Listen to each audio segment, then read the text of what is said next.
Hey guys, Eric back with you with FlightBridgeED.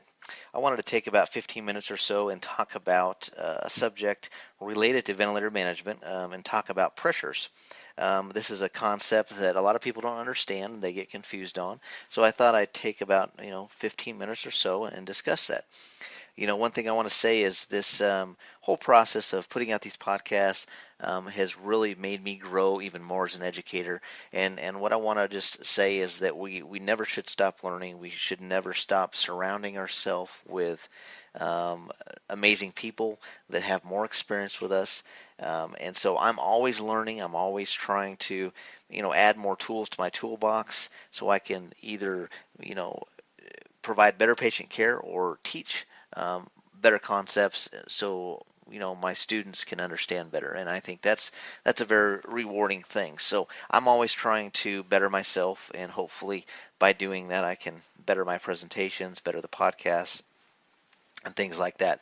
One thing I've identified, as well as my peers in the industry, is ventilator management, understanding ventilator management as it relates to helicopter EMS, pre-hospital care is very deficient. And, none of us, very few of us are respiratory therapists. I'm definitely not a respiratory therapist. All my knowledge it relates to ventilator management has been directly from my studying, practicing, applying those concepts to patient care, surrounding myself with people that know more than me, and just absorbing everything I can, and then applying that and working really hard.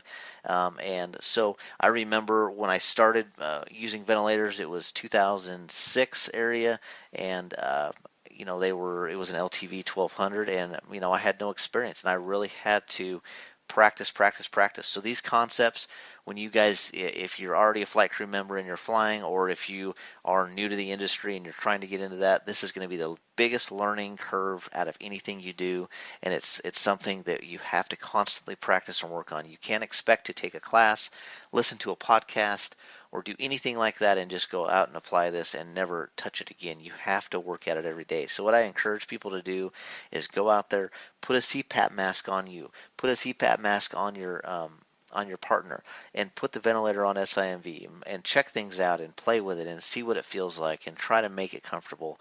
And that's how you're going to learn. So today's presentation is going to be directly related to pressures on the ventilator, and we have two pressures that we're going to talk about. One is peak inspiratory pressure, and the other one is plateau pressure. So we're going to kind of define peak inspiratory pressure as best I can, and then I'm going to define plateau pressure, and we're going to talk about the differences and the importance of each one as it relates to our patients.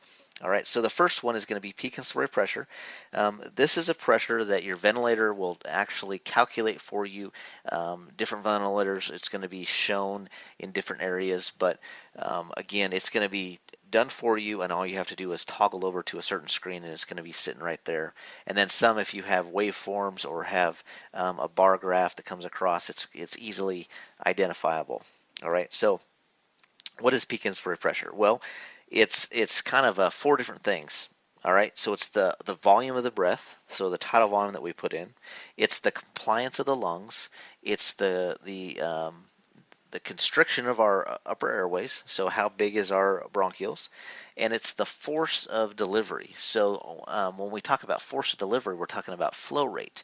Some ventilators, it's I time, and that translates to VCalc, and VCalc is basically, again, flow rate. So some ventilators we can directly change a flow rate, which would be like 60 liters a minute, or some would be VCalc, and VCalc is going to be related to the tidal volume and the I time. All right, and I'm not going to get into all that, but the how quick we deliver that breath is what I'm talking about. So that is either VCalc or flow rate. So the ventilator has a formula inside of it, and it recognizes all those things, and it will directly give you a peak inspiratory pressure.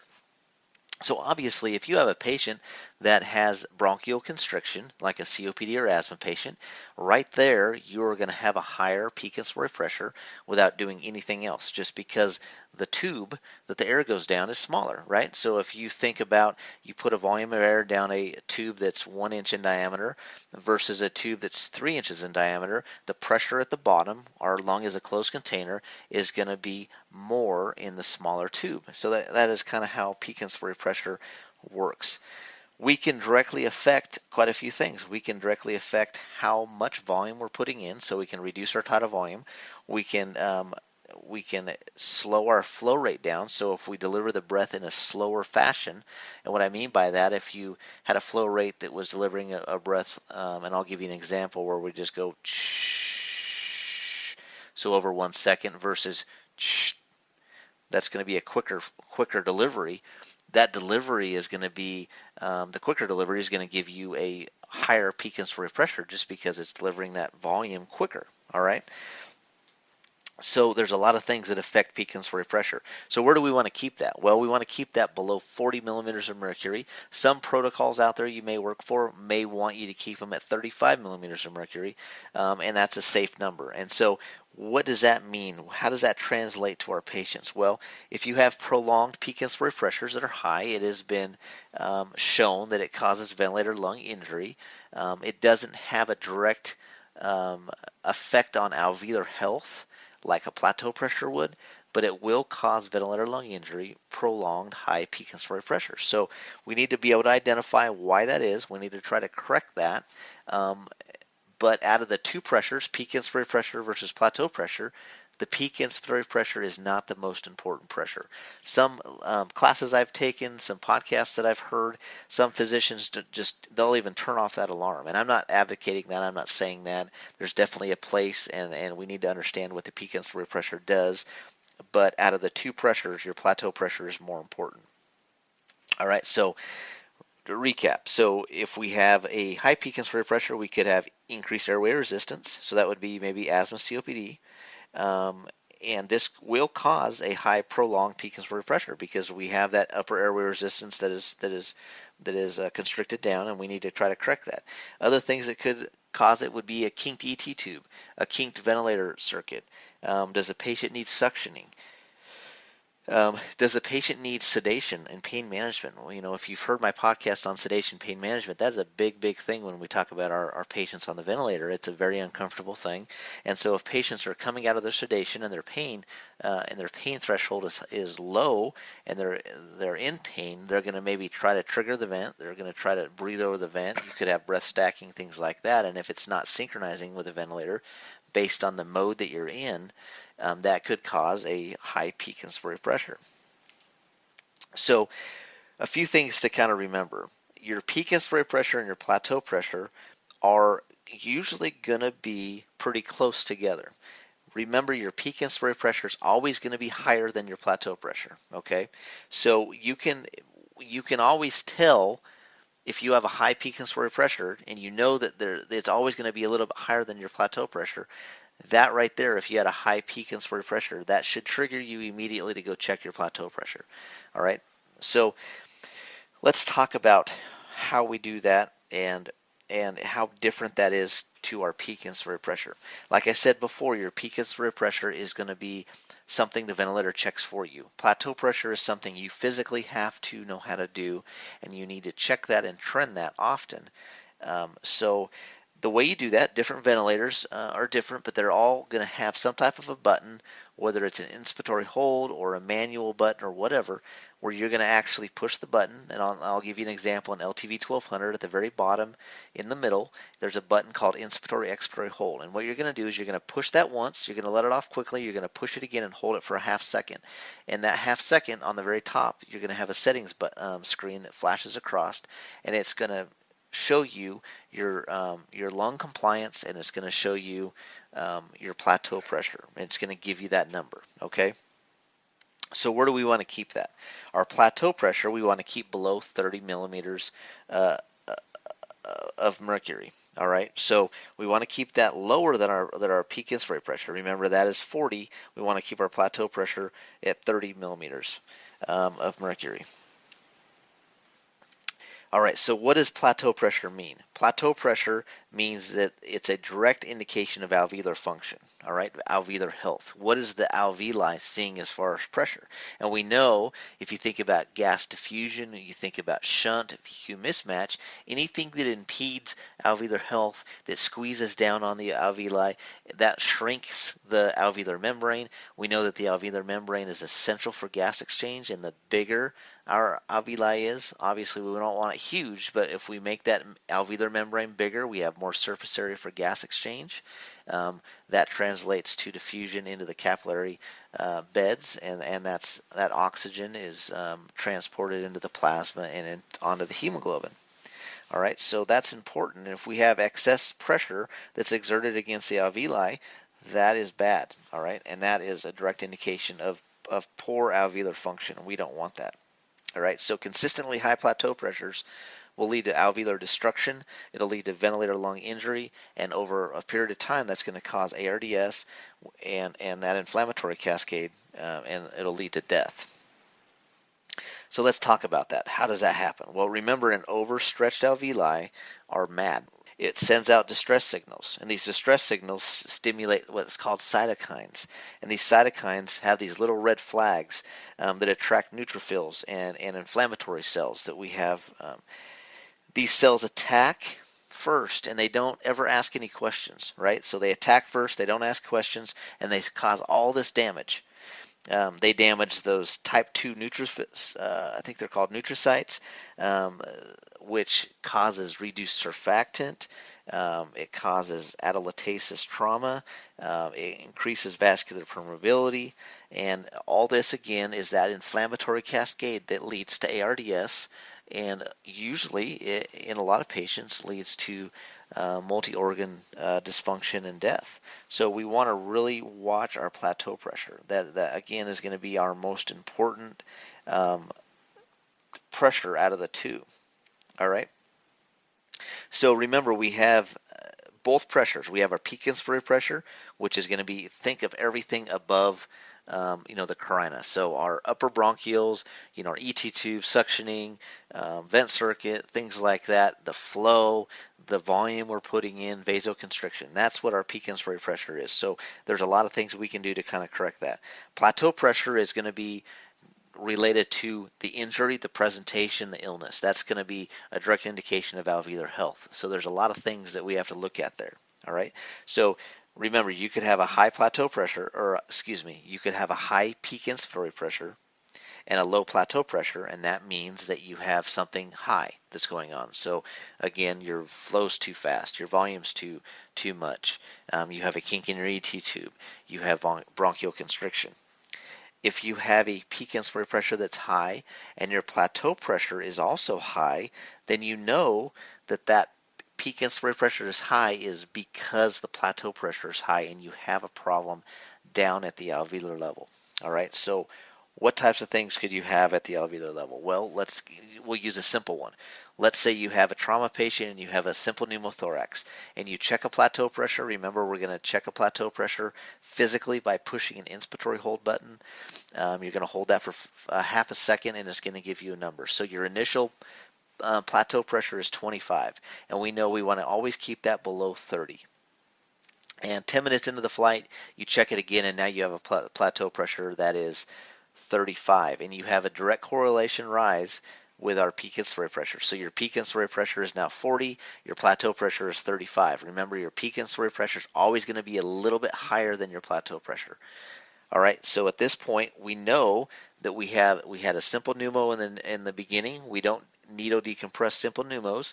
Now we have an increased plateau pressure. It's above what we should have it at. We know that plateau pressure above 30 is going to cause alveolar dysfunction, and we know we have an injury there. We have a chest trauma, we have injury, and we have a pneumothorax. So that means it's turning into a tension pneumothorax, and it's causing excessive pressure and stretch on those alveoli. So we would want to correct that immediately. That would be the quickest way to fix that high plateau pressure, would be to correct the problem when we would do a chest decompression. Now let's say you don't know which side it is, because once we get in the helicopter we can't listen to lung sounds. In those patients, you're going to decompress one, See if you have any change in patient, are they hypoxic? Were they agitated? Did you have other signs and symptoms besides that plateau pressure? Sometimes you may not. And what I would encourage you all do, don't wait until you have all those other signs and symptoms. Your plateau pressure is going to be the most sensitive reading or finding regarding alveolar health, and that's going to tell you if a patient is starting to decompensate way before you see hypoxia, agitation, blood pressure changes, heart rate changes, things like that. So in those situations, decompress both sides if you have to. Don't be worried about doing that. You need to do it. When you get to the trauma center, just explain your initial assessment. You had a simple pneumo. Obviously, you probably knew which side the simple pneumo was. If you had bilateral simple pneumos, you're gonna, talk about that and just say you had just a sudden rise in plateau pressure, and that's why you decompress the chest, and you will be absolutely backed up. So we want to make sure that we correct the problem. We have a high peak inspirated pressure, we have a high plateau pressure, and we're correcting the problem by trying to look at the pathophysiology and to see if we can correct something. If you have an ARDS patient or somebody with pneumonia or pulmonary edema and their alveoli are just saturated with gunk and junk, or they have atelectasis trauma, things like that, we might not be able to correct that physiologically. So then we got to look at other things and try to determine if we can affect a decrease in plateau pressure based on our ventilator management strategies. So the first thing we do is we look at the pathophysiology. The second thing we're going to do is we're going to start reducing our tidal volume, because again, peak inspirated pressure is going to go high because of increased volume, and so does plateau pressure, because plateau pressure is at the alveolar level, and we know that's a closed container, and it will affect that. And so we're going to reduce our volume. So we start with our tidal volume range at 6 to 8 mils per kilogram. All right, so let's do the math. We'll do it very easy. If you had a patient that was 100 kilograms, ideal body weight, not real body weight, but an ideal body weight, and we start with our 6 mils per kilogram, that would be a tidal volume of 600. So if we had our plateau pressure that was high, we've identified that the pathophysiology regarding the patient presentation is not something that we can physically correct right now. The next thing we're going to do is we're going to reduce the tidal volume, and we're going to go down to 5 mils per kilogram. So 100 kilogram patient, we're going to reduce that tidal volume from 600 to 500, and we're going to wait a few breaths, let it cycle through, and we're going to check another plateau pressure. If that plateau pressure stays above 30, then we're going to reduce our tidal volume again down to 4 mils per kilogram. And at this point, we're going to stop. We're going to never reduce our tidal volume below that range, because then we're really affecting minute ventilation, which affects our CO2 levels and things like that, and we know we don't want to do that. So 4 mils per kilogram. If at that point you have still a high plateau pressure, we've done all we can with volume. We've looked at the pathophysiology, and now what the third thing we're going to do is we're going to switch to a pressure mode of ventilation. And I'm not going to get into the whole pressure mode of ventilation, but basically at this point, now we're giving a mode of ventilation that is easier on compliance. It's based on compliance. It's not going to ever overstretch that lung. It's not going to put too much volume in, because it's constantly measuring the compliance of the lung, and it will never put too much volume in a container so that's the third thing we do. So recap. First thing we're going to do, we're going to look at the pathophysiology. We're going to try to correct that. If we can't correct that, we're going to reduce the tidal volume no lower than 4 mils per kilogram. And then the third thing we're going to do is we're going to switch to a pressure mode of ventilation. So we always start with a volume mode of ventilation, because we can only check a plateau pressure in volume modes of ventilation. And I want you to remember that. You cannot check a plateau pressure in a pressure mode of ventilation. All right? So we're going to always start with volume, whether it's assist control or SIMV. You're going to check a plateau pressure initially once you get your patient on the ventilator, trend that based on the pathophysiology, and look at it closely. All right? So if you have a patient that has a little bit of lung disease, again, your peak inspirated pressures are always going to be a little bit higher than your plateau pressure, so always remember that. Remember that your peak inspirated pressure is something that your ventilator checks for you constantly. The plateau pressure is something you physically have to do, and out of the two pressures, your plateau pressure is the most important pressure, okay? So let's talk about a few other reasons why your plateau pressure could be high. So let's talk about, we got increased tidal volume.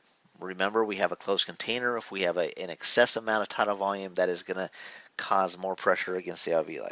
If you have decreased pulmonary compliance, so a patient maybe that COPD asthma where their compliance is decreased, you're going to have an increased plateau pressure. Pulmonary edema, we have all this nasty stuff filled in our alveoli, so that's going to cause excessive stretch and pressure. Pulmonary effusions, so if we have that pulmonary effusion and it's pushing up against the lung fields, peritoneal gas insufflation, tension pneumothoraxes, and then even Trendelenburg position. And remember, we don't need to be putting patients in the Trendelenburg position anymore. We're not supposed to be doing that. And the reason why is you have these baroreceptors in our carotid arteries in our neck, and when we place a patient in Trendelenburg position, because of the increased pressure to our carotid arteries and our head, our body actually thinks that our blood pressure is better than it really is, and it stops trying to increase it. It stops trying to, do everything it does when we're in a shock state. So that's kind of the big reason why we don't do that. We're not supposed to be putting patients in Trendelenburg anymore.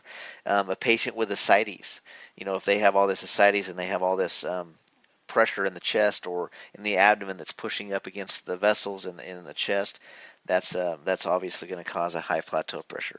If you have an ICU patient and they had all this abdominal packing, they had an abdominal surgery that was left open or whatever from a trauma, and they had all this abdominal packing, so anything that we could put pressure against the chest is going to cause or could cause an increased plateau pressure.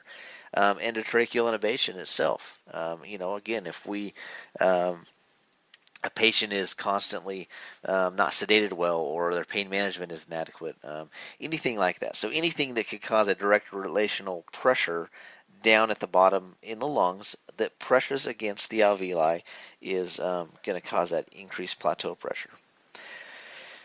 All right, so just remember, your peak inspiratory pressure is something that the ventilator checks. Your plateau pressure is something we check physically by doing an inspiratory hold on an LTV 1000, an LTV 1200, a Draeger. Those three ventilators, you're going to have to do an inspiratory hold. If you're using a Ravel vent, there's a button at the bottom next to the red or the yellow knob, and it's called manual, and that's what you're going to use to do a inspiratory hold. I've never used a cross vent, so I don't really know, but I'm assuming that you have to do an inspiratory hold on that as well. So that's all I have for this. If you have any questions regarding this, please email me at eric@flightbridgeed.com. I'll try to answer those questions. Go out to your ventilator, play with this. Remember, plateau pressures are everything, and you need to document these things and trend them based on the pathophysiology. Okay? So that's all I have, and I look forward to meeting you guys in the future. If you're going to come take one of our CFRN FPC exams, I'll meet you there. And again, if you have any comments or questions, please email Evan at the email on the website, or myself, eric@flightbridgeed.com, and we would love to hear your comments or any new ideas for the website. And we thank you so much.